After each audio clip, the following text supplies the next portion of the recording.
Бүгдээрээ сайн байцгаана уу? Та бүхэнд эзний өдрийн мэндийг хүргье. За өнөөдөр эзний үгийг үргэлжлүүлэн 2 дугаар Самуэль номын 22 дугаар бүлгийн 35 дугаар ишлэлээ дахин уншсанаар эхлүүлье.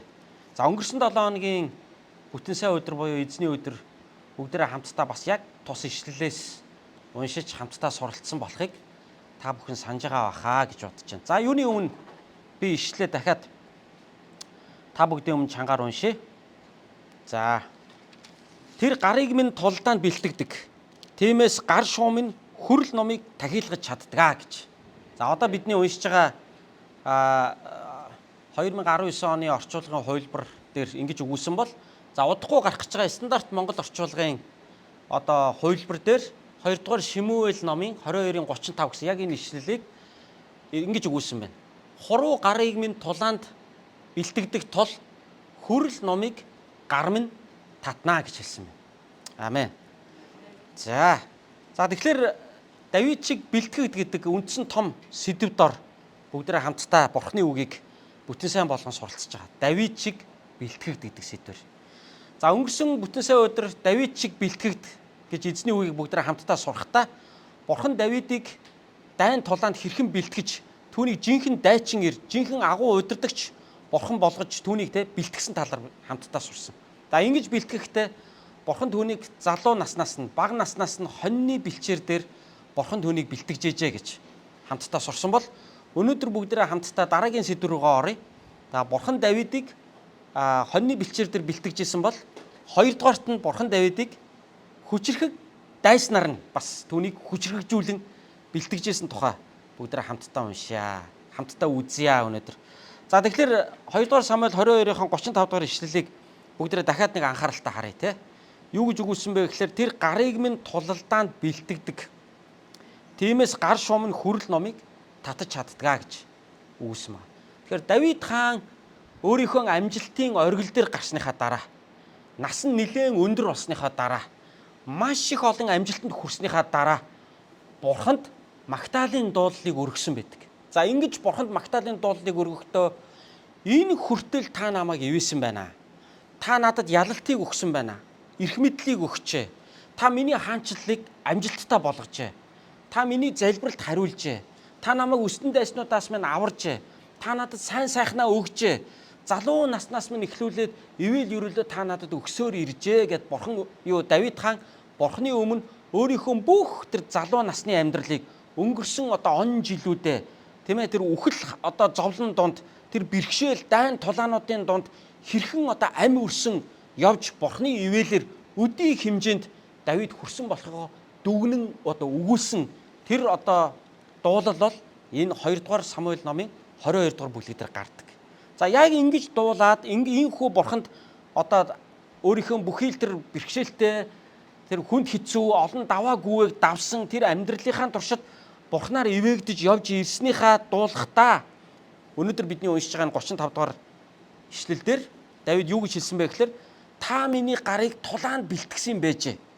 Тийм учраас би хүрэл номыг татаж дийлдэг болжээ гэж хэлсэн биз дээ. Тэгэхээр Бурхан Давидыг бэлтгэсэн байна.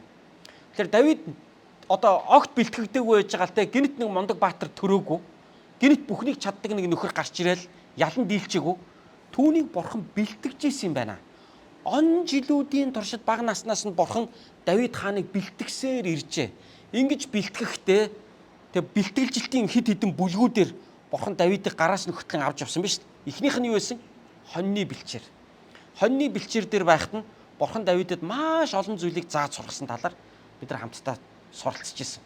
За тэгвэл одоо хоёрдугаарх нь Бурхан түүнийг хүчрхэг дайсантай нүүр тулснаар те face to face хүчрхэг дайсантай нүүр тулснаар нь Бурхан түүнийг хурцлж улам илүү Бурхан түүнийг хүчрхэгжүүлэн бэлтгэсэн байна гэдгийг бидний өнөөдөр энэ хэсгээс хамтдаа сурах гэж байна. За тэгэхээр Давидын бэлтгэлжилтийн 2 дахь үе шат бол хүчрхэг дайсан нь байлаа.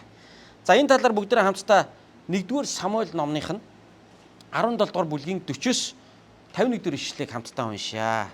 За Давид хаан хэрхэн хүчрхэг дайсантай нүүр тулсан талаар бүгдээрээ хамтдаа уншъя. За яг энэ ишлэл рүү орж уншихаас өмнө ер нь юу болсныг би та бүхэнд нэг товчхон тайлбарлая. Израилийн айрам, Филистичүүдийн айрам хоёр тулалтахаар нэгэн газар хамтдаа цугласан. За энэ газар нь ямар газар байсан бэ гэхээр Илам гэдэг газар. Одоо энэ Ила гэдэг газар одоо хоёр талын айрам хоёр талаасаа тулалдах гад цугласан байна.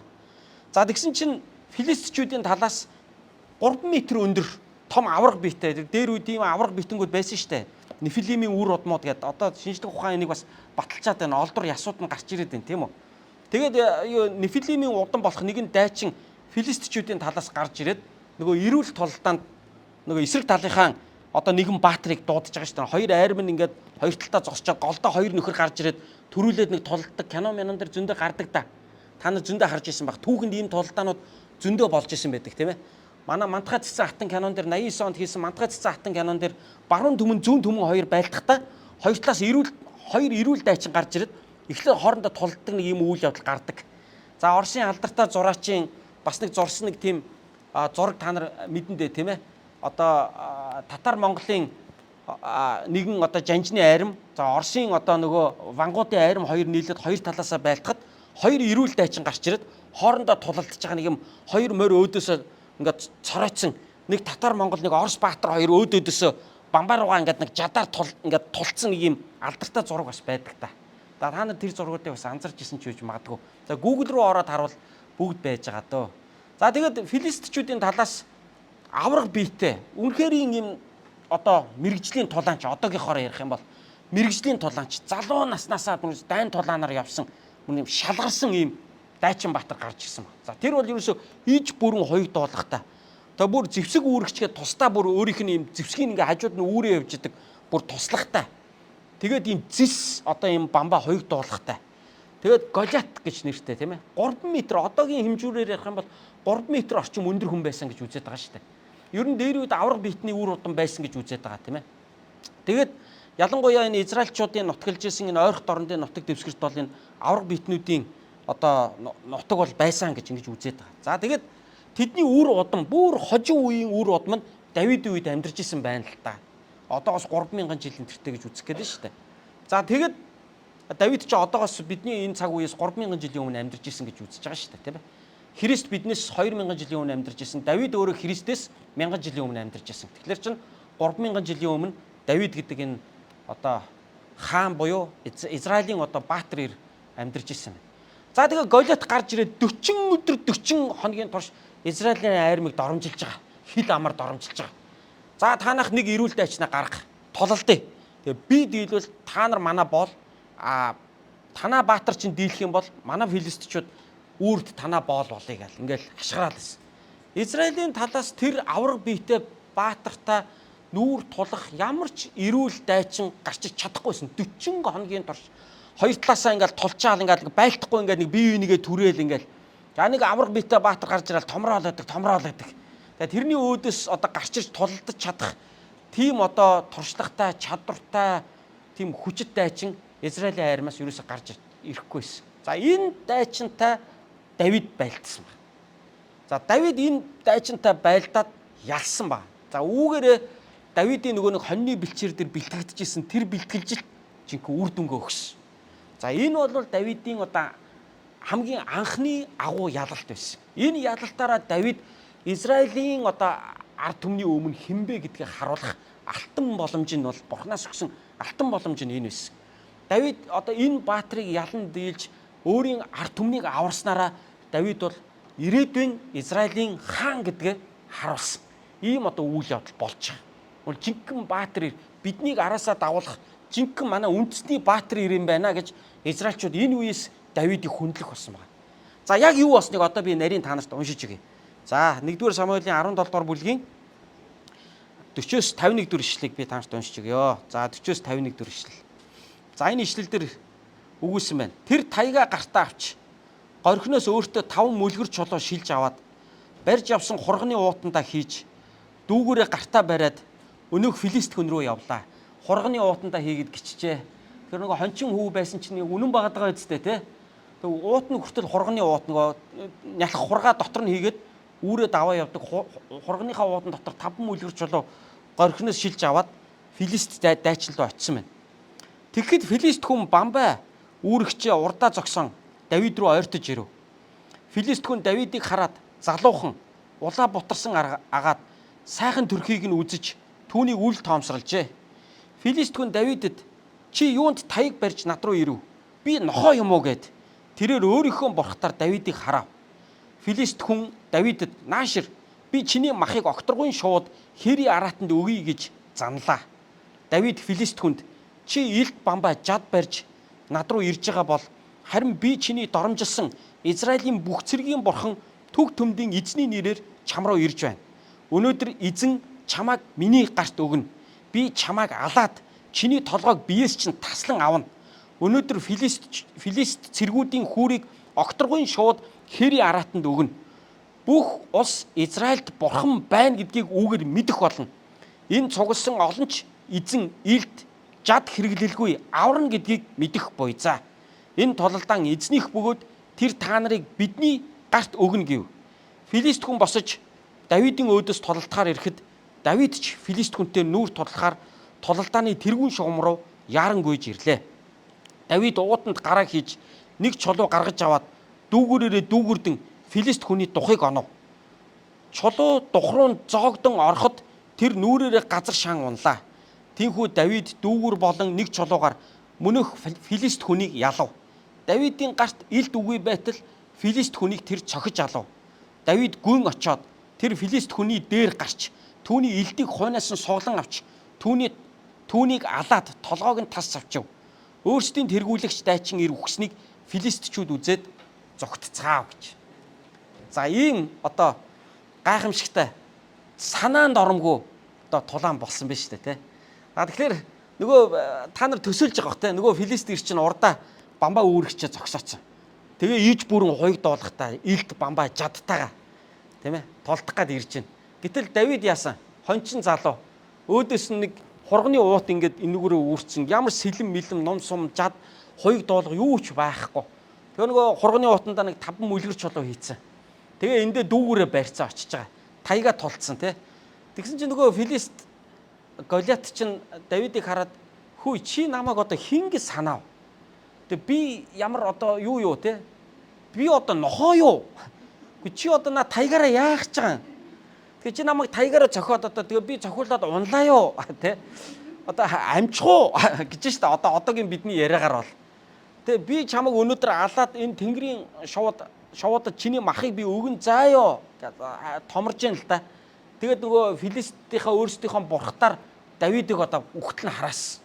За тэгсэн чинь Давид өөдөөс нь юу гэж хэлсэн бэ гэхээр чи миний өөдөөс илт бамбай сэлэм жадтай ирж байгаа бол би чиний өмнөөс бурхныхаа нэрээр ирж байна.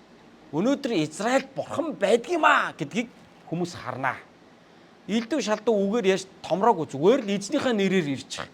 Эзнийхээ нэрээр би чамайг өнөөдөр ялах болно гэж хэлсэн. За ингээд эрүүл толдоо ихэлсэн тийм үү?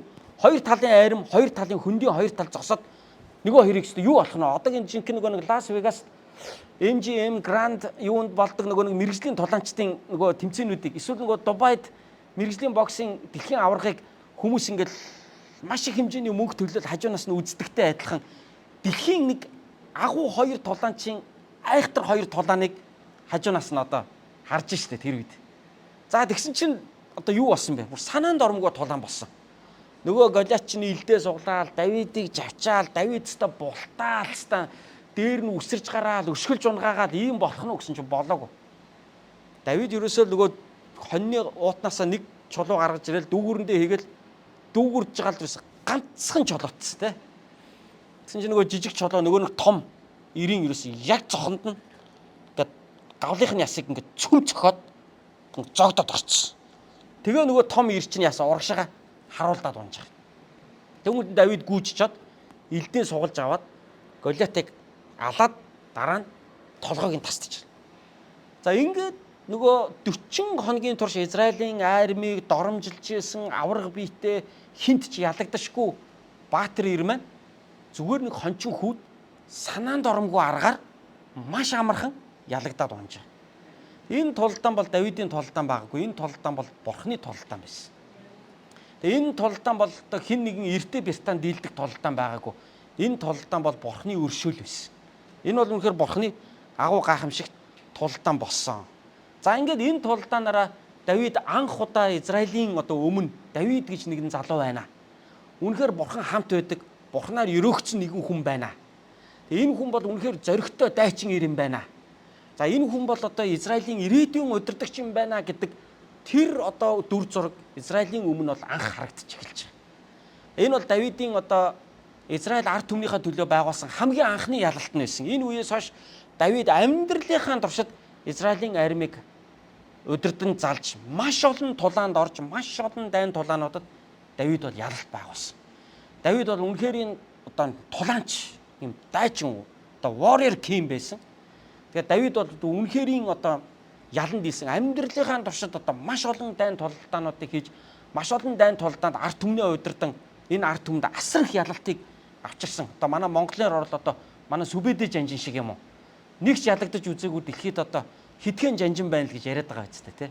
Тэрний нэг нь бол Сүбэдэ жанжин гэдэг. Монголын Сүбэдэ жанжин, Чингис хааны Сүбэдэ жанжин гэж ярьдаг, тий. Дэлхийг 3 тойрсонтой адилхан хол замд аялсан. Сүбэдийн хүү, Сүбэдийн ач хүү 3 үеэрээ Монголын төрд үйлчлээд 3 үеэрээ ялагдаж үзээгүй бааtruуд гарч ирсэн байдаг шүү дээ.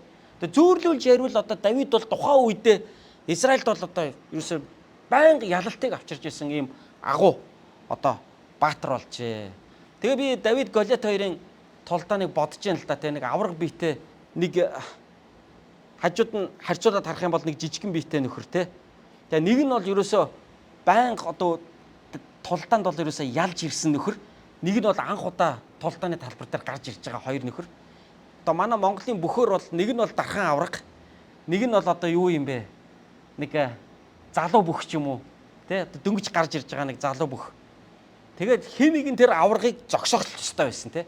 Удаан үргэлжилсэн Голиатын тэр тулааны талбар дээрх ноёрхлыг Давид бол ингэж анх зогсоосон маа. Тэгээ энэ сургаалыг би уншаад залбираад сууж байхдаа яа харахгүй Монголын үндэсний бүхийн түүхэнд гарч ирсэн, тэ, жижигхэн биетэй дайчин шалмаг барилдаантай тийм зөрөгтэй нэг дархан аврах сүхбат надад бодогдчихлаа. Тэгээ би нэг дараах слайдыг та нарт үзүүлэхээр би бэлтгэсэн байгаа юм.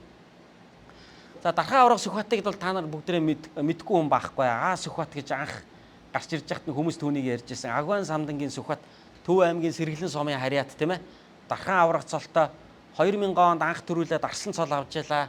2001 онд төрүүлэхдээ 9 биш 10 давж төрүүлсэн байт юм байлээ. Тэгээд аврах цол авсан дараа нь үндэсний бүхийн дөрмөнд шинжилэлт ороод тэр аврах цолыг бол даян авраг болгож нэмсэн байлээ. Яг л 9 давж авраглаагүй 10 давж аврагалсан учраас нэмэлт цол бас өгч ирсэн юм байлээ. Ингээ 2004 онд дахин төрүүлээд аврах цолоо бол баталж исэн. За тэгээ хожим бол 2014 онд үндэсний бүхийн дөрмөнд шинжилэлт орснороо сүхбат авраг бол нийтдээ 3 удаа төрүүлсэн. 3 удаагийн төрүүлснийх нь нэг төрүү нь болохоор 10 давж төрүүлсэн учраас дархан аврах цолтой болсон юм байна. За тэгээ Монголын дархан аврах цолтой өгчүүдийн нэг байгаа. 1760 оноос хойш төрсэн Монгол үндэсний бүхийн түүхэнд мэдэгдэж байгаа, нэр нь мэдэгдэж байгаа, түүхэнд нэр нь бичигдэж үлдсэн 47 аврагын 39 дахь авраг нь бол манай сүхбат авраг байдаг юм байна. За би өнөөдөр яагаад сүхбат аврагыг нэг юм Давидын тухай яриан дээрээ гинт ингээд яриад оноо гэхэлэр Бат Эрдэнэ аврагын зогсолтгүй 12 жилийн ноёрхлыг зогсоосон хүн байгаа байхгүй юу? Ерөөсөө Бат Эрдэнэ авраг чи ерөөсөө ингээд 12 жилийн турш ерөөсөө наадмын төрөг авцсан. Ерөөсөө босон авраг, цагийг эзэлсэн их авраг гэж яригддаг. Гэтэ уучлаарай та нар зөв ойлгоорой. Би Бат Эрдэнэ аврагыг муухай Голиаттай адилхан болгож муу хүн болгож ярьж байгаа юм биш шүү. Зүгээр үндэсний бүхэд гаргасан тэр дийлдэшгүй байдлаар нь тэр Голиаттай харьцуулж ярьж байгаа юм л да, зөөрлөж ярьж байгаа юм л да. Тэрнээс Голиаттай адилхан муу хүн гэдэг утгаар нь би бол яриаггүй шүү. За тэгээд энэ 12 жилийн түүний энэ зогсолтгүй төрөг сүхбат авраг бол анх гарч ирж бол зогсоож ирсэн байдаг. За тэгээд сүхбат аврагын нэг онцлог нь юу байдаг вэ гэхээр Бат Эрдэнэ авраг чинь Мөнх Эрдэнэтэй маш олон удаа үзүүлж ирснийг та нар санаж байгаа бах. Тийм ээ, Мөнх Эрдэнэтэй. Тэгээ Мөнх Эрдэнэтэй тунаал үлддэг. Тэгээд хамгийн сүүлд Мөнх Эрдэнэ давдаг. Тэгээ Мөнх Эрдэнэний хувьд болохоор Бат Эрдэнэ аврагыг нэг юм ялчи, би нэг энэ тэнцүү үзчихье гэдэг нэг тийм ямар ч нэг юм гал харагддаг. Тэгээд эхнээсээ ахуулаад нөгөө Бат Эрдэнэ аварга нь мөрөн дээр нь гараа тавиал түрээл алхахдаг. Тэгээд 2 цаг түрж алхаад нөгөөх нь 2 цаг түрүүлж алхуулаад тэгээд түрэгдэж яваа сүүлдээ ядраа тэгээд сулдаа тэгээд мэгтэйш мэхгүй нураал ундаг нөгөөх нь дээрээс нь дараал ундаг. Ингээл нэг аварга авдаг. Юу наадмын төрөө авдаг. Тэгээд мөнх Эрдэнэ аваргаас болохоор Бат Эрдэнэ аваргыг ер нь нэг ялчи, давчи, нэг эн тэнцүү үзчи гэдэг нэг тийм ямар ч зориг ерөөсө тухайн үед бол ерөөсө гарч ирдэггүй харагддаггүй байсан. Үзүүрлээл дуустдаг. Нөгөөхтөө дээрлэхүүсээр агаал ял одоо нэг дуустдаг. Гэтэл Сүхбат аварга болохоор жижигхэн биетэй, тургай мөртлөө түүнээс бол юм гал харагддаг гэсэн. Тэр нь юу вэ гэхээр би ч гэсэн ялна шүү дээ. Би ялагдаад тахтай яа. Би ч гэсэн адилхан үзэн шүү дээ гэдэг нэг юм ирмэгий, нэг юм бууж өгөхгүй. Нэг хэсэг нь болохоор бүр ингээд нөгөө нэг байнга төрүүлж идэг аваргыгаа бүр ингээд шүтэнэ олгоцсон байлаа шүү дээ. Энэ шүтэнийг унгааж болохгүй гэдэг ийм сэтгэлгээнд бүр сүултээ орцсон. Давдаггүй, хинч давдаггүй. Давхаасаач бараг айдаг. Давчих юм бол бараг өөрт нь муу ёр халтах юм уу яадаг. Бүр ингээд итгэл бишрэл болцсон те заримийнх нь хувьд. Гэтэл тэрийг эвдэж гарч ирсэн байхгүй юу? Сүхбат аваргын хамгийн одоо гоё арт түмний тэр хайр одоо юмыг даасан чанар нь болохоор ерөөсөө тэр хайрцгийг эвдэж ерөөсөө би ч гэсэн яагаа ялж болтгүй юм. Яагаад би аварга болж болохгүй гэж гэдэг нэг юм зориг зүрхтэйгээр одоо ингэж зүсэж орж ирсэн. Энэ нь бол одоо яа харахгүй Монгол үндэсний бүхий түүхэнд бол гарсан нэг одоо сайхан зүйл бол байлаа. За энэ нь яг нөгөө Давид хизээч ялагдаагүй Голиатыг гэрд нэг залуу гарч ирээд ялж байгаатай бараг л адилхан үйл явдал. Дохоо үедээ бол одоо болсон байна гэж би бол одоо харж бол дүгнэж байгаа. За ингээд Голиаттай тулалдсан энэ тулалдаанаас бид дараах 5 чухал зүйлийг үзэж болох нэ. За дараагийн слайд руу оръё. За дахиад 2 дарчих. За Бурхан Давидыг бэлтгэжээжээ. За нэгдүгээрт хоньны бэлчээр дээр бэлтгэсэн бол хоёрдугаарт Бурхан Давидыг Голиаттай тулалдуулснараа хүчрхэг дайсантай нүүр тулснараа Давид бэлтгэгдэжээж. Тэгэхээр энэ тулалдаанаас дараах 5 зүйлийг бол бид нар харах боломжтой болж байгаамаа. Ялтын 5 шалтгааныг.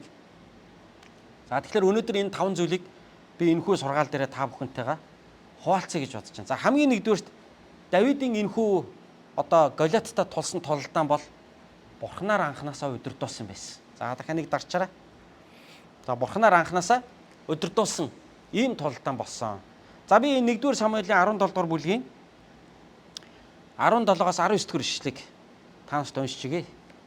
За 1-р Самуэлийн 17-гийн 17-аас 19 дэх ишлэл. Тэгтэл Есси хөвгүүн Давид та ахнарт чинь бэлдсэн 1 эфа хуурсан будаа энэ 10 талхыг авч хоорн руу ахнар дээрээ гүйн оч. Мөн энэ 10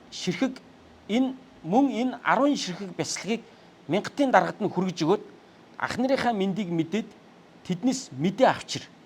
Учир нь Саул хийгээд ахнар чинь бүх Израиль ирчүүд Илагийн хөндийд Филистичүүдтэй толдож байгаа гэж хэлвэ гэсэн. За Давид өглөө эртлэн босоод хонин сүргээ хөлсний хончинд үлдээгээд аавынхаа загсан одоо бэлдсэн бүх юмнуудыг ууданд хийж одоо боож аваад ингээд одоо дайны талбар дээр Филистичүүдтэй толдож байгаа Израилийн айрамд аль пааж байгаа ах нарыгаа ирэх гэж Давид очиж байгаа. За ингээд ах нарыгаа ирэх гээд очисон чинь Давидын нүдэн дээр нөгөө нэг 3 м өндөр Голиат баатар чинь гарч ирээд Израилийн армийг харааж байгааг Давид харчиж байгаа байхгүй. Тэгээд Давид ах нарыгаа ирэх гэж очиод энэ одоо юу болоод байгаа юм бэ гэсэн чинь энэ нэг стан Филистичүүдийн нэг мундаг баатар гарч ирээд одоо биднийг нэр айлгаад энэ хүнтэй тулдах нэг ч хүн алгаа. Уул нь тулдаад дийлчих юм бол хаан энэ хүнийг стан нэр томоор шагна гэж хэлээ. Ямар шагнал өгөх юм? Охиноо ихнэр болгож өгнө гэж хэлээ. Ирэх мэдл өгнө гэж хэлээ. Эд баялаг өгнө гэж хэлээ гэсэн чинь Давид тийм үү тэгээд толцсон хүнд яг өгөх юм уу? Хаан тэрийг өгөх юм уу гэд Давид бол бүр өстой ингээ яриа зогссон. Тэгсэн чинь ах нь хараад уурлаад Давид дээр ирээд тэгээ юу гэж хэлж байгаа гэхээр том ах. Түүний том ах Илиаб Давидыг хүмүүстэй ярьж байхыг сонсчээ. Илиаб Давидэд ихэд уурлан чи ер нь яах гэж наашаа ирэв? Эзэнгүй талд байгаа тэр хідэн хонио чи хүнд орхиод ирэв? Би чиний их зан санаа муугч нь мэднэ. Чи тулдааныг үзэхээр ирсэн бицтэй гэж загнав гэж. Тэр том ах нь дүүгээ загнаж штэ юу хийж байгаа чи энэ чи. Тэр хідэн хон аавын хідэн хон маныг тэр одоо хөдөө хэр хүндээ орхиж явж идэв чи. Үгүй би ингээд зүгээр ингээд аав намайг та нарыг эргээд одоо ингээд аавын өгсөн талах малах бяцлаг юу гэдгийг одоо хамаг юмнуудыг аваад би та нарыг л ингээд ирэх гээд ирлээ штэ гэж худлаа харагдчих. Чиний нам муу санаа их зангийн чи мэдэхгүй юу? Чи сайн дэвш чи энэ тулдаан үзэх гэж ирээ үсттэй чи. Тэ? Давидыг бол ойлгохгүй штэ. Тэгж хэлсэн. Тэгсэн чи Давидгүй би яасан бэ? Би зүгээр л асууж штэ. Энд юу болоод байгаа юм бэ? Яагаад энэ хүнтэй тулдах хүн гарч ирэхгүй байгаа юм бэ? Тэгээд тулдаа ялцсан хүнийг яах юмгүй би зүгээр л асууж штэ гэд Давид ярьсан ба. За ингээд энэ тулдаанд Давид бол яасан? Хаан дээр очиод тулдах хүн байхгүй бол би тулдъя гэж хэлээд тэгээд одоо энэ Голиаттай бол тулалдсан байгаа байхгүй. За ингээд Голиаттай тулдах энэ тулдаанд бол Давид бол бурхнаар өдөрдүүлжээ. Давид одоо ахыхаа хэлж байгаа шиг өөрөө ингээд нэг тулдаан үзэх гээл нэг манайхаар бол нэг наадам үзэх гээл нэг бүхийн барилдаан үзчих гээл тэгэл нэг өөрөө нэг арга сам сөвгжилж байгаа л нэг хулгаагаар юу хөдөө хээр байгаа хэдэн хондоо хайчаал гүүгээд ирээгүй. А Давид бол яасан? Аавынхаа зараалаар энд явж байгаа байхгүй. Аав нь яасан гэхээр хүүгээ дуудаад чи ах нарыгаа эргэчээд ир. Яваад ир. Маа энэ юмнуудыг аваад ингээ ах нарыгаа эргээд ингээд ирээрээ гэж хэлээд тэгээд одоо явуулж байгаа байхгүй. Тэгэхээр энэ бол Давидын өөрийнх нь эрэлт байсангүй. Энэ бол аавынхаа тушаалаар аавынхаа зараалаар ах нарыгаа ирэх гэж ирээд тэнд юу болоод байгааг Давид олж харж. Бурхан Давидыг удирдахжээ. Бурхан Давидыг ааваар нь дамжуулан, аавынх нь хэлсэн үгээр дамжуулан энэ дайны талбар руу явуулж, тэр Голиатыг харуулж, тэр Голиаттай тулдах тэр зүрх зоригийг өгж, Бурхан Давидээр дамжуулан энэ Голиатаас Израилийн армийг аврахын тулд амьдралын энэ нөхцөл байдлаар дамжуулан Давидыг хөтлөн дагуулад тэнд аваачжээ. Энэ бол Бурханы удирдамж байжээ. Энэ бол Бурханы одоо мотор Давидыг удирдан дагуулсан явдал байсан. Тэгэхээр энэ тулалдаан бол Давид анханасаа өөрийн санаагаар яваагүй. Давид энэ бол яалтчгүй Бурхан түүнийг удирдаад энэ хэмжээнд энэ хүртэл авчирсан ийм үйл явдал болжээ гэдгийг би хэлэх гээд байгаа юм. Тэгээс Давид бол ингээгүй те тэнд нэг 3 м өндөр баатар байна гинэ. Тэнийг ялцсан хүнд ингээд охиноо өгнө гинэ гут нэг арга сам сөвгчилж байгаа л аав ээжтэй нэг худлаа ярьж байгаа л тэгээд нэг ингээд нэг наагур цаагур худлаа ярьж байгаад нэг арга мэх зохиогоод Давид хүрээд ирсэн биш. Давид бол аавынхаа яваад иргэснийхэн дагуу явж очиод яалтчгүй тэр байдлыг бол үзсэн. Энэ бол Бурханаас байсан. Би өнөөдөр танаас эндээс нэг чухал зүйлийг ярих гэсэн. Бурхан биднийг удирдах гэдэг шүү амьдралд. Та өөрөө мэдээд хийгээгүй байж болно. Магадгүй та одоо юу гэдгийг Нью-Йоркд өнөөдөр ирсэн байгаа чинь Бурхан таныг удирдаад энэ газар авчирсан баха. Өнөөдөр та энэ газар, энэ хотод ингэж амьдраад санамсаргүй энд чуулган байгуулагдаж таарад энд ирээд эзэн Есүс Христийн сайн мэдээг та нар сонсоод бид учран уулзсан нь энэ бол Бурханы таалал юм шүү гэж би хэлэх гээд байгаа. Магадгүй хүн таныг харахтаа таныг ингээд нэг юм сүхэдтэй Америк гарсан юм шиг. Таныг нэг юм ухаантайдаа ингээд нэг Америкт очиод нэг Нью-Йоркт очиод амьдэрсэн юм шиг. Хүн бол таныг тэгж харж байгаа, тэгж бодож байгаа. Гэтэл танд энэ боломж нь өгөгдсөн байхгүй. Таны өмнөд хүн болгоны өмнө нэгдээд байдаггүй тэр үе таалгыг Бурхан танд нээж өгсөн байхгүй. Тэг хүсээд энд ирж чадахгүй хүмүүс байна. Хүсээд эндээс бас явж чадахгүй хүн байна. Тийм ээ. Гэтэл та энд ирсэн байна. Та энд өнөөдөр сайн мэдээ сонсоод эзнийг магтаад бид ингээд уулзалтаа сууж байна. Магадгүй энд өнөөдөр Бурхан таныг удирдах авчирсан. Давидаар дамжуулан Бурхан Израилийг аврахын тулд аавыг нь ашиглаж штэ. Аав нь хүүгээ дудаа миний хөө наашаар очиод ах нарыгаа эргээд ах нар руу ингээ хүүгээ явууллаа штэ. Энэ бол Бурханы илгээлт байсан байгаа байхгүй. Энэ бол Бурханы удирдамж байсан байгаа байхгүй.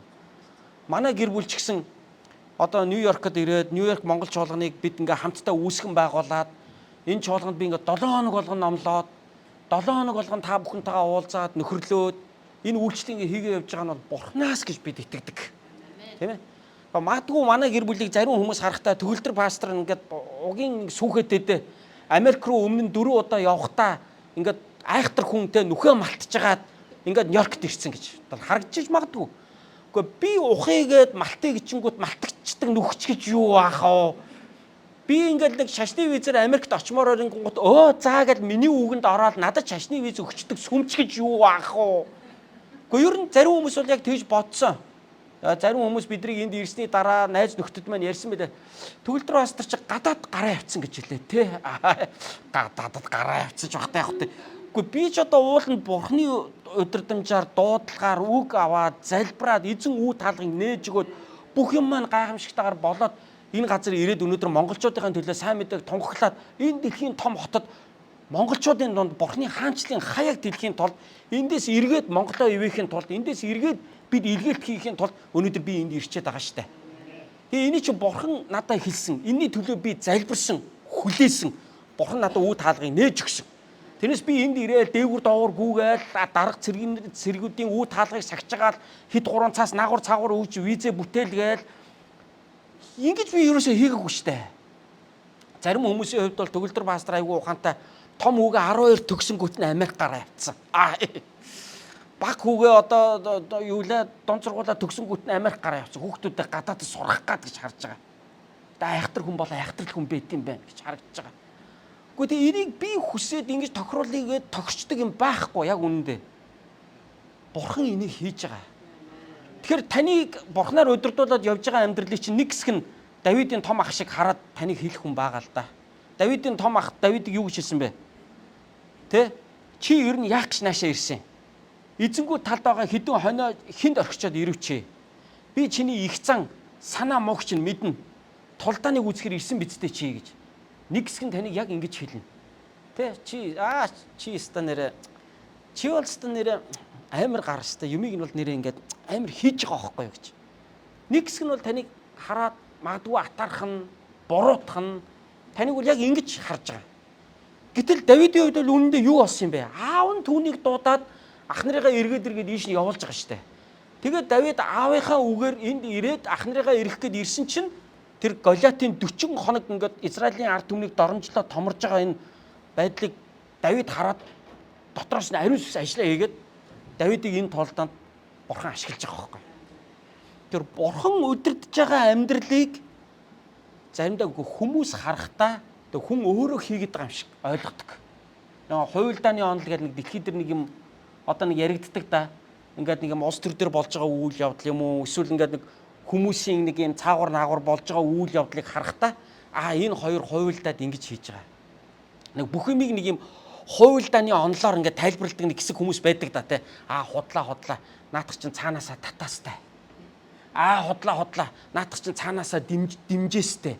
Дэмжлэгтэй. Наад бол чи хүмүүс ингээ хоорондоо ярьж тохирол хийж байгаа. Наад хоёр чинь ингээ худлаа таарсан биш. Наа чинь яг ингээл болж байгаа ингээд. Юм болгоныг нэг юм хуйлдааны онол болгож хүн бодоод, хүн тооцоолоод хийцэн юм шиг юм болгоныг ойлгодог тийм нэг хэсэг нь байдаг. Одоо Давидын том ах Илиабын харж байгаагаар бол Давид бол ингээд нэг өөрөө хонин сүргээ хаяал нэг тултан үзгээл нэг муу санаатаадаа залтаадаа тийм ээ энд ингээд нэг ирцэн гүйж байгаа юм шиг харагдаад байна л да. Гэхдээ яах вэ? Тэгж ойлгох нэг нь ойлгоог одоо яах вэ? Цаг хугацаа харуулж өгнө тийм хүмүүст.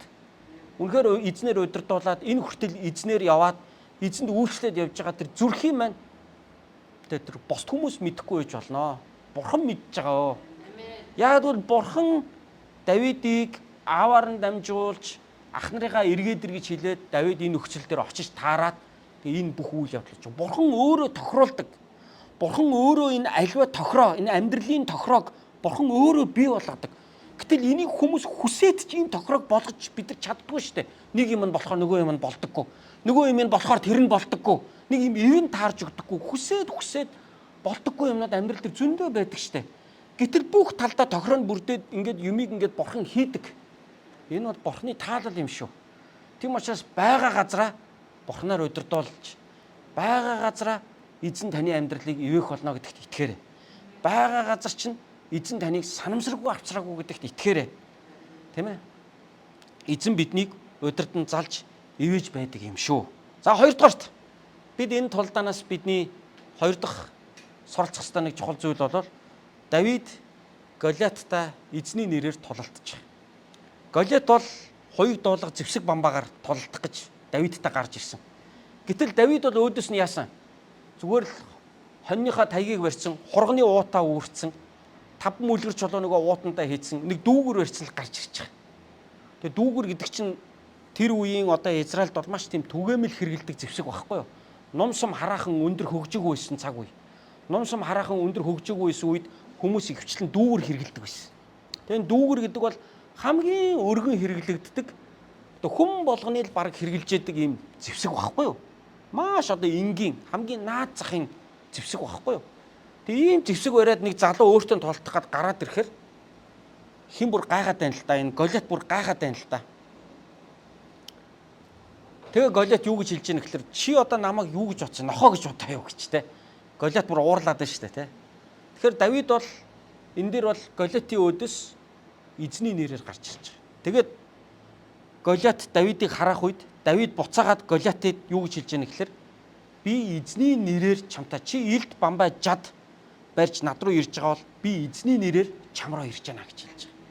Тэгэхээр Давид энэ тололдооныг өөрийн хүчинд найдаж хийгээгүй. Давид энэ тололдооныг эзэнд найдаж хийж байгаа. Тий, эзэнд найдаж хийж байгаа.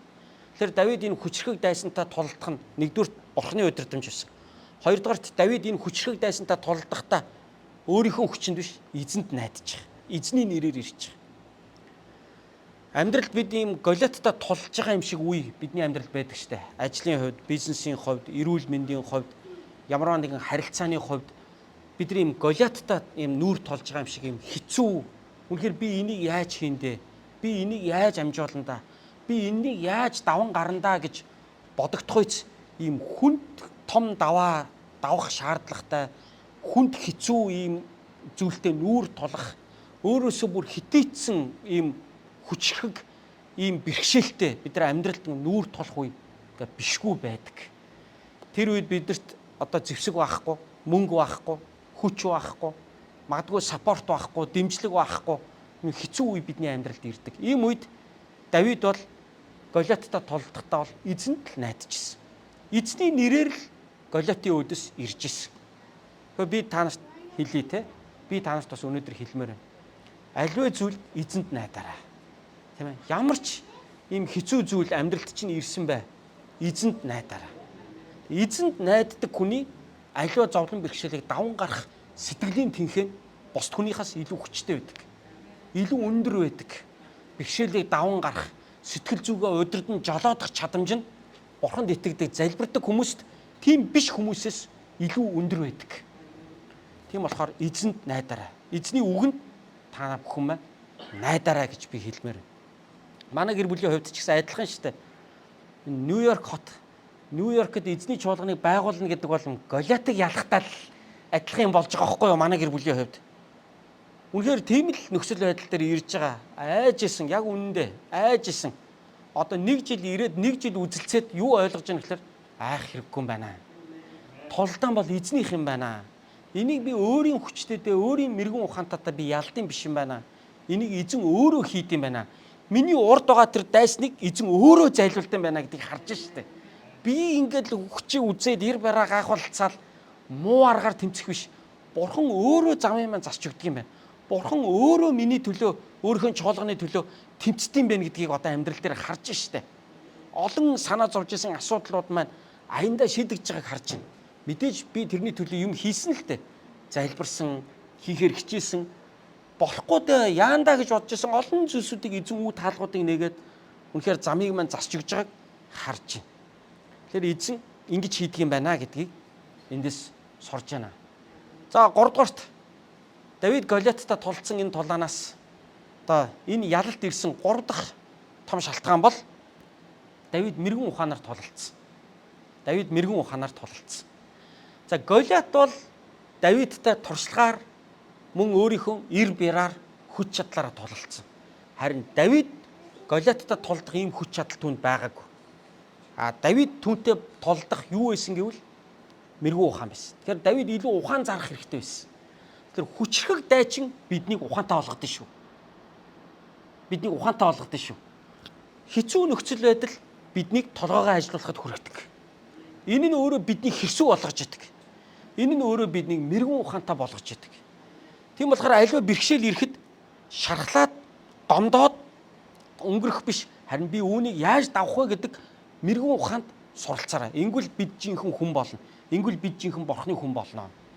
Амьдрал бэрхшээл ирэхэд хоёр янзын хариу үйлдэл үзүүлдэг хүмүүс ихэнх нь.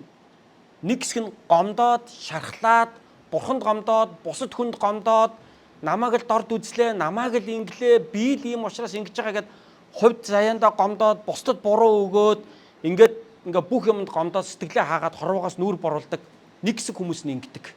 А нэг хэсэг хүмүүс нь энэ бол боломж гэж хардаг. Эндээс би юу сурах вэ гэж боддог. Эндээс би юу сурж авах вэ? Би энийг яаж даван гарах вэ гэж нэг хэсэг хүмүүс нь боддог. Ийм хүмүүс нь амжилтанд хүрдэг. Харин нөгөө гомддог хүмүүс нь яадаг вэ? Бүр юу ч биш болж дуустдаг. Тэгэхээр Давид бол Голиаттай нүүр толохдоо яагаад заавал надтай ийм дайсан таарчваа гэж гомдлоогүй. Яагаад заавал би гэж гомдлоогүй. Хэрвээ тэгж гомдсон бол Давид энэ Голиаттай тулдахчгүй байсан. Тэгэхээр Давидын хувьд хамгийн гол хийсэн зүйл бол мэрэгүү ухаантайгаар тулалдаж байгаа. Адилхан сэлмээр, адилхан жадаар, адилхан ир бяраар тулдаж болохгүй гэдгийг Давид маш сайн ойлгож ирсэн. Давидэд Голиат бол зүгээр л аавынх нь хонин сүргрөө дайрдаг байсан нэг том багавгаал харагдаж байгаа юм. Өнгөрсөн бүтэн сая өдөр бүгдээрээ ярьсан шүү дээ. Голиат бол Давидын хувьд бол нөгөө аавынх нь хонин сүргрөө дайраад хургыг зуугаад гүйдэг нөгөө нэг арслантай л нэг тийм арслан л болж харагдаж байгаа. Тэгэхээр тэднийг араас нь гүйж очоод Давид юу гэж хэллээ? Сахлаас нь шүүрж аваад нам цохон унгаагаад би хонь хургаа авардимаа гэж Давид хэлсэн биз дээ. Гэхдээ энийг бол яг үнэхэрийн арслангийн сахлаас нь зулгаж авч жагаад цохиод алцдаг гэдэг утгаар Давид хэлээгүй. Энэ бол уран сайхны хэтрүүлэг орсон. Давид бол ямар ч хэлсэн арслан баавганаас хонин сүргээ хамгаалаад хург хондоо авардаг байсан. Үүнийгээ л хэлж байгаа гэж. Тэр үүндээ дүүгээрээ ашигладаг байсан. Тэр нөгөө багаасаа сурсан юм нь одоо хэрэг болж байна. Тэгээд Голиатыг бол Давид бол хараад маш амархан ялж болох юм байна гэж мэдчихсэн. Энтэй адилхан би ингээл сэлэм гаргаж ирээл, сэлмээ суглаал. Гэхдээ Саул хаан одоо миний хоёуг дуулгыг өмсөд очоод байлдгээд хоёуг дуулгаа өгсөн шүү дээ. Сэлэм бамбаагаа өгсөн шүү дээ. Давид тэрийг өмсөд ингээд алах гэж оролдог бүр тулдах нь битгий хэл бүр явж чадахгүйсэн байхгүй Давид. Тэгэхээр Давид бол юу хийхээ бол айгүй сайн мэдчихсэн. Энийг зүрсэн нэг чулуугаар л унгаана гэдгээ Давид бол айгүй сайн ойлгож ирсэн. Тэрнээс ингээл одоо үнэн хүчийг үзэж тололдё гэдэг нэг самурай шиг хоёр талаасаа сэлмээ гаргаж ингэж зогсчаал те. Тэгээ нэг зүрхтөө тарны ахгаал ингээд дунд нь ингээд хоёр илд тулаал оч манраал те. Нэг нь зүсэгдээл цус нь урсаал. Ийм толдоо ерөөсө болоогүй. Давид бол яг өөрийнх нь чаддаг юмараа маш амархан, маш мэрэгэн ухаантай ялж чадсан ба. Тэгэхээр энэ толдоо Давидэд бол мэрэгэн ухааныг заасан. Амьдралын бэрхшээл нэг бол та тэр бэрхшээлийг хараад хувь тавиландаа гомдоод, бурханд гомдоод, бусдад гомдоод цаашаа хараад уйлаа суух. Нэг бол та тэр бэрхшээлийг хараад ухаантай болж өсөх боломж чинь байдаг. Алийг та сонгох вэ? Зарим хүмүүс бол гомдоо суудаг те. Надад л дандаа ингэдэг, намайг л дандаа хүмүүс доош нь хийдэг, надад болохоор л ингэж идэг гэд. Тэгэл юм болгоно ингээд гомдолтой сэтгэлээр хүлээж аваад, хүний хэлсэн үгийгч гомдолтой сэтгэлээр хүлээж аваад бүх юмд ингээд урууданд ороотол явдаг. Ийм тал бас байдаг. Харин үүнийг боломж гэж хараад ухаантай байхад суралцаад ухаанаараа энийг даван гарснараа бид улам илүү хэрсүүж ичдэг. Тэгэхээр бурхан бидэнд мэрэгэн ухааныг өгдөг юм байна гэдгийг бид эндээс сурч байна. За дараагийнх нь дөрөвдүгüрх нь Давид Голиатыг ялсан энэ дайнаас одоо энэ толдаанаас сурсан түүний дөрөвдөг чухал зүйл бол тэр чаддаг зүйлээрээ дийлсэн маа. Чаддаг юмаа хийж байгаа байхгүй. Анханасаа чаддаг юмараа тулалдаж байгаа байхгүй. Тэгээ чадахгүй тэр Саул хааныхаа илт сэлмийг аваад чадахгүй юмараа тулалдах гэж үзээгүй. Чаддаг юмараа дийлж байгаа. Өнөөдөр амжилтанд хүрсэн хүмүүс чаддаг юмаа хийдэг байхгүй. Яг чаддаг юмаа хүмүүсийн хэрэгцээг олж хараад чаддаг юмаа хийсэн хүн л илүү амжилттай болж чаддаг багтах. Тэгэхээр Давид бол багаасаа хоньны бэлчээр дээр энэ дүүргээ чимийг сурцсан байсан. Чаддаг юм байсан. Бүр хинээс ч илүү чаддаг байсан. Тэрүүгээрээ зүгээр Голиатыг бол унгааж чадна гэдгээ л Давид бол дотор хартсан байгаа байхгүй. Тэгээ нөх илт сэлэм ном сум жад мад гаргаж ирээл учиргүй дээр дороо ороод тоос манаргаал зүгээр эргчин эмгчнээ үзэл нёгийгөө үзэж нэхий дээлээ уралцаал ийм дайн ерөөсө болоогүй. Зүгээр л чаддаг юмараа л дийлж байгаа байхгүй. Бурхан таны гарт өгсөн таны өөрийн гэсэн дүүгүүрүүд байгаа. Тэрний чинь та нарын зарим нь тэр дүүгүүр чинь танд бол юу байгаа вэ? Зарим нь чинь англи хэлний мэдлэг чадвар чинь байгаа.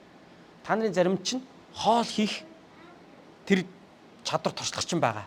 Та нарын заримд чинь бүр нэг тийм юм нэг гой зохион байгуулдаг тийм нэг чадвар чинь байгаа.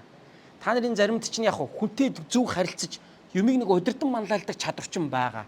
Тэр зүйлсүүдээрээ дамжуулан бид энэ амьдрал дээр бид үнэхээр одоо ялалт байгуулж эзнэр улам илүү бэлтгэгдэж чаддсан юм аа. Тэгж ярьдсан бэлээ. Нэг мэхийг 1000 давтах юм бол дархан мэх болно гэж ярьдсан байна. За тийм ч учраас алдарт бие хамгаалах урлагийн мастер Брюс Ли тэгээ Холливуудын од Брюс Ли нэгэн цагт ингэж хэлжээ. Би 1000 мэх мэддэг хүнээс айхгүй. Харин би нэг мэхээ 1000 давтсан хүнээс бол айнаа гэж хэлсэн гэж байгаа. 1000 мэх мэддэг хүнээс бол би айхгүй. Би нэг мэхээ 1000 давтсан хүнээс бол би айна гэж хэлсэн гэж байгаа. Яг үгүйс нэг мэхийг л бүр гаргууд хийгээ сурцсан хүн бол тэр мэхээрээ л яваад байдаг. Гэхдээ сая одоо наадмыг та нар үзлээ шүү дээ, тэ. Шинэ залуу төрсэн Батмагна Арслан яавд гар ачаараа л явчлаа шүү дээ ерөөсөө, тэ. Хин авраг хүртэл Бацуур авраг хүртэл хэнийг Батмагнаг амлж аваагүй шүү дээ. Ягаад гар ачдаг те гэдэг аваагүй те. Гар ачдаг те гэдэг аваагүй. Гар ачаараа л явчих байгаа байхгүй. Тэгэхээр ерөөсөө нэг мэхийг үнэхэрийн дархан хийж чаддаг хүн бол тэр мэхээрээ л явж байгаа. Давидын хувьд яасан? Дүүгүүр нь дархан мэх байгаа байхгүй. Тэгэхээр тэр дархан мэхээрээ тэр Голиотын хоёуг дуулга ил бамбайг харж сүрдэх ерөөсөө ямар шаардлага байхгүй. Сайхан магнаа ингээ сайхан ил явж штэ те. Ингээд өөр газараа бол ингээд зүгсэн бүрийн тэр одоо ингээд хоёуг дуулга өмссөн байсан юм шиг байгаа те. Хин Голиот бол ерөөсөө ингээд одоо юу гэдгийг шуундаа ингээд шилбэндээ одоо ингээд цээжиндээ ингээд бүксэндээ ч юм ингээд тэгээ бамбаа гэдэг ингээд бүх юм хаасан хоёуг дуулгатай. Нэг л юм хаагааг байсан те. Тэр нь юу байсан? Дөрлгөр сайхан магна те. Энийг хаахаа мэддгүү нөгөө Голиот чинь үгүй хин тэнд нь чолоогоор цохоод унгаач л гэж санахав те. Тэр чинь ерөөсө санахгүй байгаа байхгүй юу? Өөрийнх нь энэ магнит нь хурж энэ магнит нь хүрэх хүнч баг байхгүй тийм тийм өндөр том биетэй хүн те. Тэр энэ толгойд нь хүрэх нэг ч хүн байхгүй. Урд нь очиод ингээд цохгоо сарвсан чинь хоёр гар цээжин дэрнэл боон те. Энэ толгоор нүүрлөө нь ерөөсө хүний гар хүрхээргүй тийм том нөхөр байгаа байхгүй. Гэтэл тэр сайхан магнит нь яах вэ? Ганцхан жолоогоор цохоод тоншоод унгаач гэж Голиот яаж санах вэ? Энэ бол Давидын хамгийн сайн чаддаг юм нээсмэ. Та өнөөдөр юг хамгийн сайн чаддаг вэ? Тэр чинь таны гарт байгаа дүүгэр байхгүй. Тэрүүгээрээ л та амьдрна. Тэрүүгээрээ л та бусдаас ялгарна. Тэрүүгээрээ л та бусдаас онцгой байна. Тэрүүгээрээ л та бусдын хоосон цаг нөхөн. Тэрүүгээрээ л та бусдад хэн нэгэн байна. Тэрүүгээрээ л та тэр онгорхоо хоосон цаг таал бүглэн. Гэт тэнд таал хэрэгтэй байхгүй. Тийм учраас тэр зүйлээрээ л одоо үйлчлэх нь бол хамгийн агуу юм аа. За тэгэхээр одоо хүчрэг дайсантай нүүр тулсан энэ тулаанаас бид 4 зүйлийг харж байна тийм үү? Нэгдүгürt энийг эзэн удирдсан. Хоёрдугаарт Давид эзэнд найдсан. Буюу эзний нэрээр тулалдсан. Гуравдугаарт Давид мэрэгэн ухаанаар тулалдсан. Дөрөвдүгээрт Давид чаддаг зүйлээрээ тулалдсан. За төгсгөлд нь 5 дугаарт нь өнөөдрийн сургаалын төгсгөлийн 5 дугаарт нь 5 дахь зүйл нь бол бардамлаас хол бай. Одоо бардамлаас хол байна гэдэг ямар чухал гэдгийг бид энэ тулаанаас сурж байгаа. Давид бол даруухан байсан. Голиот бол амар бардам байсан. Голиот бол Давидыг хараад бол зүгээр л энэ бол миний гараас гарахгүй л гэж бодож ирсэн. Голиот бол Израилийн армийг 40 шөнө 40 хоног ингээд хараацсан. Израилийн армийн дотроос өөртөө тулдахаар гарч ирэх нэг ч эрүүл дайчин байхгүй байгааг Голиот хараад үнэхэрийн бүр өөртөө эрдцсэн байсан. Өөрийг нь ялж чадах ямар ч хүн гарч ирэхгүй. Тэг бүгд өөрөөс нь айж ийн гэдгийг бол Голиот бол мэдэрсэн. Үнэхээр нэг юм та нар нэг ярьдаг да манайх нэг даам гарцсан нэг нөхөр нэг ширхэг байна гэдэг шиг. Тэр толдааны талбар дээр бол нэг даам гарцсан нөхөр бол Голиот л байсан. Тэгэхээр энэ бардамнал нь Голиотыг болгоомжгүй байхад хүрэж байгаа. Энэ бардамналаасаа болж Голиот ялагдчихж байгаа байхгүй. Энэ бардамналаасаа болж ялагдчихж байгаа. За би энэтэй холбоотой нэг ишлэл уншиж. Яг энэ 1-р Самуэлийн 17-гийн 42 дугаар ишлэгийг уншъя. За энэ 42 дээр ингэж хэлжээ. Филист хүн Давидыг хараад залуухан улаа бутарсан агаад сайхан төрхийг нь үзэж түүнийг үл тоомсорлжээ гэж хэлсэн. Энэ Голиатын алдаа болсон байхгүй. Ерөөсөө Голиатын ялагдсан шалтгаан бол ерөөсөө л Давидыг үл тоомсорлж байгаа. Бардам байхгүй юу? Үнэхээр энэ намайг бол барахгүй гэж бодсон. Би бол зүгээр энэ бацааныг бол зүгээр ганц азаал дуусгах гэж бодсон. Голиат л өөрийгөө тэгж бодсон. Тэгээ дээр нь Давид бол ийм сайхан төрхтэй залуу байсан те. Улаа бутарсан сайхан төрхтэй залуу тэг хин зодонч гэж бодох юм бэ. Тийм биз дээ. Тэгээ ер нь нэг юм жоохон нэг юм добрый царайтай нэг юм гайгүй царайтай хүнээс чи хүн ер нь айдгүй шүү дээ. Нэг жоохон яах гэдэг шүү дээ. Жоохон илэг барих гэдэг шүү дээ. Энэ итээр юугаа чаддیں۔ Нэг жоохон ширүүндүү төрхтэй нэг юм жоохон юм үдцсэн нэг юм сорин морилтой нэг юм царайтай хүмүүсээс болохоор хүн энэ чангаар байж магадгүй айгаад идэгтэй.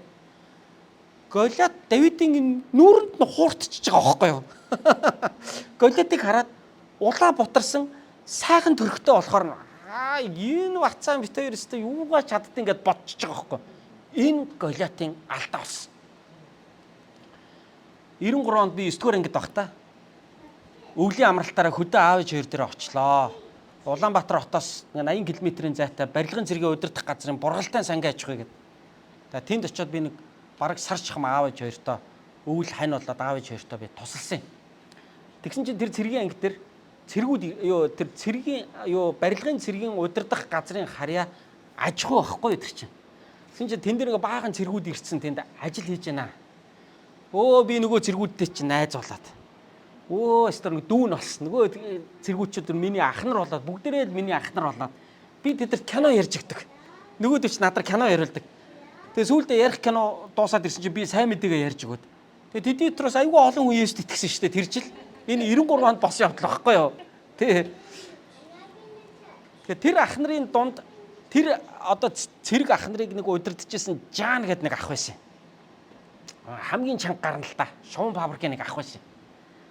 Тэрнийхээ үгэнд бол нөгөө ах нар чинь бүгд орно. Тэр ах болохоор надад амар хайртай байхгүй. Жан надад амар хайртай. Төг юм дөө гэл нөгөө чинь. Би нөгөө ахад кино ярьж өгдөг. Нөгөө жаа чин цэргүүдээ суулгаж байгаа тойроод миний киног сонсдог бүгдээрээ. Тэгээ тийм жаатай байсан. Тэгсэн чинь тэр цэргүүд дээр өөр цэргүүд нэг өдөр нэмэгдэж ирэхгүй юу? Өөрийн гэсэн жаатай. Одоо ингэ хоёр жаа уулзж штэ. Ойлгож байна уу? Хоёр атман жаа гэдэг чинь зүгээр бохор үгээр бол цэргүүд дотор атманы л баг хилдэж штэ. Дарга нар чинь нэг атманаар нь удирдуулах гад жоохон атман чангуудыг нь жаавалгаа тавьчихдаг л байхгүй. Тэгээ бус нь үгэнд нь орно гэд удирдахад амар гэд. Ер нь юмны нэг зарчим шорон морон ч яг тэгжил ер нь яваад идэх. За хоёр жаа тэнд уулзж байна. Миний нөгөө мэддэг жаа ах маань надад сайн жаа ах маань нөгөө нэг жаа ахтай уулзж байна. Нөгөө нэг жаа ах нь миний амар харсан ах байгаад идэг. Тэг чи манай 10 жилиг төгссөн манай сургуулийн атман ах нарын нэг нь байдгийн. Тэр ахыг би нэг жоохон бахтаа манай нөгөө нэг ахлах ангийн ах нарын атман ах нарын дунд би ингэ харж исэн байхгүй юу. Тэг нэг юм жоохон юм нэг нүд нэг юм жоохон гадагшаа мадагшаа нэг юм жоохон нэг юм хүн харахад нэг юм жоохон эвгүй царайтай нэг юм ах байдаг байсан. Тэр амар атман тэр ах бол. Тэр ах харин цэрэгт яваад 10 төгсөөд би чи 9 дугаар ангид ороод тэр ах чи 10 төгсөөд тэгээд ингээд цэрэгт алба хааж яхад нь тэр хаав эсэ хөдөө таарж байгаа байхгүй. Тэгээ миний мэддэг хоёр жаа хоорондоо юм ярьж байгаа би дунд ингээ хараа сууж яана л да нэг бацаан. Тэгээ ингээ тэр хоёр ингээ хоорондоо юм яриа нөгөө хоёр чи хоорондоо найз болоод. Тэгээ миний нөгөө нэг мэддэг шуун фабрикийн жаа ах маань надад дараа нь хэлж байгаа байхгүй. Энэ танаа 10 жил юм уу те гэд. Нөгөө хоёр чи ингээ амар ярьж байгаа тусдаа болонгуудаа надаас юм асуугаад байна ш нөгөө чи. Танаа 10 жил юм. Яг тэр нөгөө жаа ах нь намайг харсан. Чи яасан харсан бацсан бай хаанарлаа чамаг гэд ундгийн. Та 5-ыг төгссөн үү гэсэн чинь. Тэг ингэсэн чинь. Би 5-ыг штэ гэсэн. Тэгэж хамаа харсан байгаад исэн байж л. Нэг л харсан бацсан байгаад исэн гэх нөгөө жаахан тэгэж яриад. Тэгээ салсныхаа дараа нөгөө шуун фабрикийн жаах маань надаас асууж байна. Танаа 10 жилиг төгссөн юм уу те? Тийм. Юу царайтай гарав шүү те. Дотроохоос аягуулсан байгаад байгаа байхгүй юу? Хоёр жаа хоёр үеинээсээ те. Юу царайтай гарав шүү те гэж. Харин те царай нэг жоохон тийм эвгүй царайтай үнээс айдаг. Тэгээ харваас нэг юм зодоонч, нэг сорвтой, нэг юм үдцсэн нүртэй ийм хүмүүсээс хүн айдаг. Яагаад гэвэл энэ эвгүй гар байгаа та. За дээр нь бол ингээ барилдаж марилддаг. Монголд бол одоо нэг хулгарч ихтэй хүмүүсээс бол хүн бол бүр айдаг. Өө энэ наа чи барилддаг юм байна. Наадахтайгаа бол ойртоод хэрэггүй. Эвгүй царайтай нөхдөдөөс бол хүн бол айдаг. Голиат бол өөрөө тийм гар байгаа байхгүй. А Давидыг харсан чинь тэгээд ямар ч сорвгүй, цэвэрхэн, улаа бутарсан нүртэй нэг юм хөрхөө залуу өөдөөс нөхрөд ирж байгаа байхгүй. Зүгээр л Давидыг хараад Голиат бол зүгээр л нэр үл тоомсорлж байгаа байхгүй.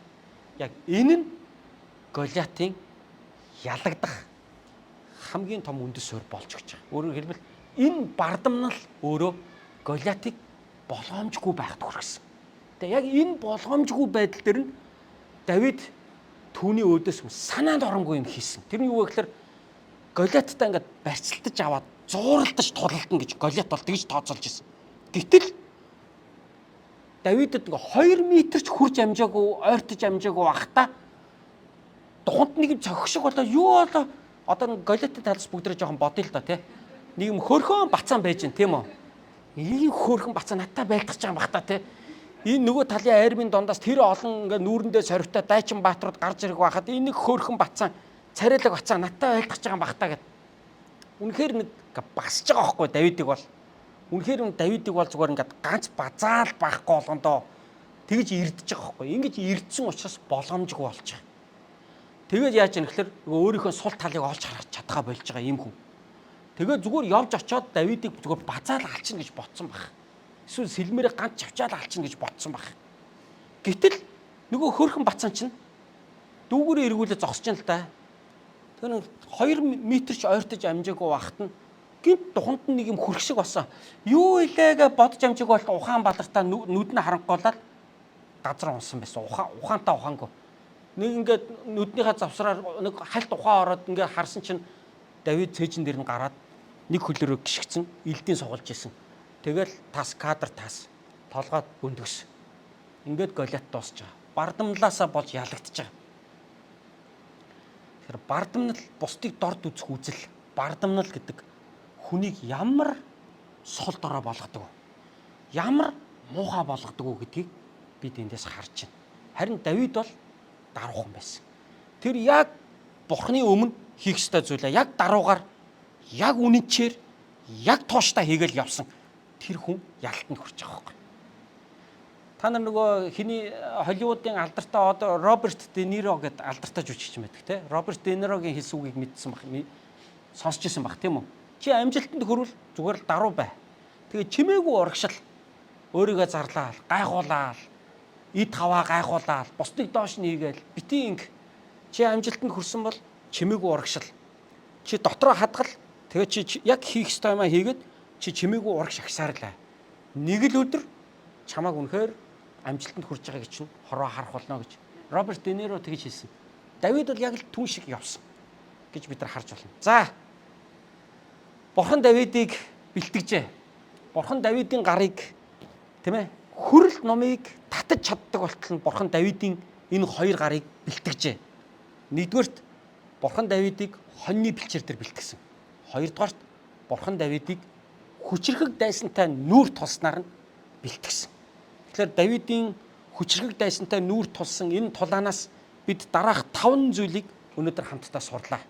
Нэгдүгээрх нь эзэн удирддаг. Эзнэр удирдуулаарай. Тийм ээ.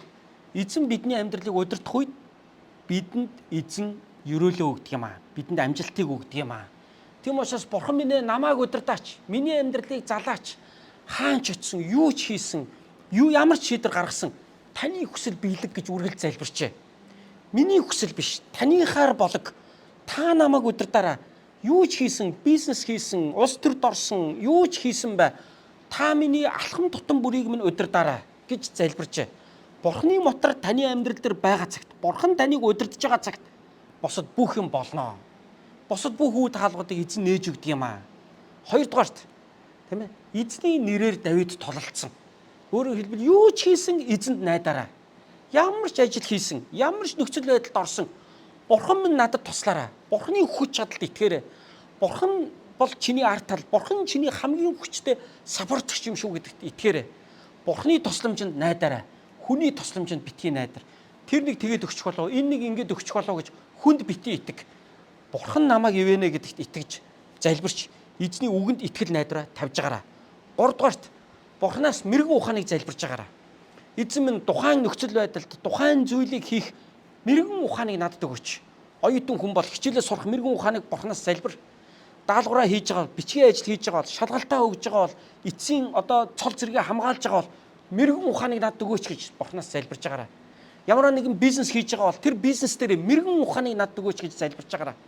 Ямар нэгэн үйлчлэл хийж байгаа бол энэ үйлчлэлийг зөв хийх мэрэгэн ухааныг надад өгөөч гэж залбирж байгаараа. Эзний мэрэгэн ухаан биднийг удирдан заалдаг. Бид хүчээр яалдаг биш. Бид мэрэгэн ухаанаар амжилтанд хүрдэг гэдгийг битгий мартаарай. 4-дүгээрт Бурхан таны чаддаг зүйлийг чинь ашигладаг шүү гэдгийг битгий мартаарай. Өсгөөс сурсан үндэсний хэл мартаж басгүй соёл мөн гэдэг шиг өсгөөс сурсан зүйлийг чинь Бурхан өнөөдөр ашигладаг. Манай монголчууд ярьдаг сурсан имийг сураар боож болдог вэ гэж. Давидын сурсан дүүгүүрийг сураар боож болохгүй л байгаа байхгүй юу? Давид бол сурсан дүүгүүрээрээ л Голиатыг ялсан. Тэгвэл таны анхнаасаа хийж хамгийн сайн хийж чаддаг зүйл чинь л бусдад ивэл болдог. Үүгээр л та амжилтанд хүрдэг юм шүү гэдгийг битгий мартаарай. Төгсгөлийн 5 дугаарт бардамналаас үргэлж зайлсхийгээрэй. Бардамналаас үргэлж зайлсхийгээрэй. Бардамнал бидний унах хамгийн үндэс болдог шүү. Унахгүй байл гэж бодож байгаа бол үргэлж амжилт чинь цаашаа агсан чивээрээ байгаасаа л гэж хүсэж байгаа бол битгий бардамна. Бусдыг битгий дорд үзжээ. Бусдыг битгий гадна төрхөөр нь шүүжээ. Бусдыг битгий өөрөөсөө дорд гэж бодожээ. Тэр хүн өөрөөс чи илүүч байх юм билүү? Нохоо шиг шуугж очоод зуух гэсэн биш, төмөр шилбнээс зуувдаа. Шүдэ бутлавдаа. Тийм ээ? Бяцхан гэж басаад очоод хинч биш болж бусдын өмнө эвгүй байдалд орвдоо. Тийм ээ? Тийм учраас бусдыг дорд үзэж хагаад өөрөө 75-аар тавиулах тохиолдол байдаг шүү амьдралд. Тийм муухай байдал, Голиат шиг юм ичгүүтэр байдал хизээ шитгий орж байгаараа. Тэхийн тулд үргэлж бусдыг хүндэлжээ. Бусдыг өөрөөсөө дорд гэж битгий басамжилжээ. Тэр хүнд ч гэсэн Бурхан хайртай. Тэр хүнд ч гэсэн Бурханы үнц нь байгаа. Тэр хүнд ч гэсэн танд байхгүй нэг сайн зүйл тэр хүнд байж л байгаа. Тийм учраас хүнийг алдаа оноогоор нь хүнийг бие авч явж байгаа байдлаараа юмар танаас дутуу дулмиг байж болно. Гэхдээ Бурханы хайрлсан хүнийг та битгий дорд үзэж байгаарай. Ингээд дорд үзээд эхлэх юм бол та өөрөө Голиат болж хуурна. Та өөрийгөө Давид гэж бодоо явж атал эндүрцсэн тий. Та жинхэнэ Голиат болцсон явж байгаагаа мэдхгүй. Өөрийнхөө үнэн дүр төрхийг харах нүдгүй болцсон. Иннээсээ болоод бүр бардан болцсон. Ийм муухай Голиат шиг болцсон явж явах вэ. Тийм учраас үнэхээр та Давид байл гэж бодож байгаа бол Давид шиг л бай гэж бодож байгаа бол эзний өмнө даруй бай. Бусдын хүндэл, бусдын чаддаг зүйлийг үнэл. Тэгээд бусдтай хамтарч сур. Ингүүл бид амжилтанд хүрэх болно. Өнөөдөр Давидын хүчрэг дайсантай нүүр тулсан тулаанаас бид энэ 5 зүйлийг хамтдаа сурлаа. Бүгдээ хамтдаа эзний өмнө залбирцгаая.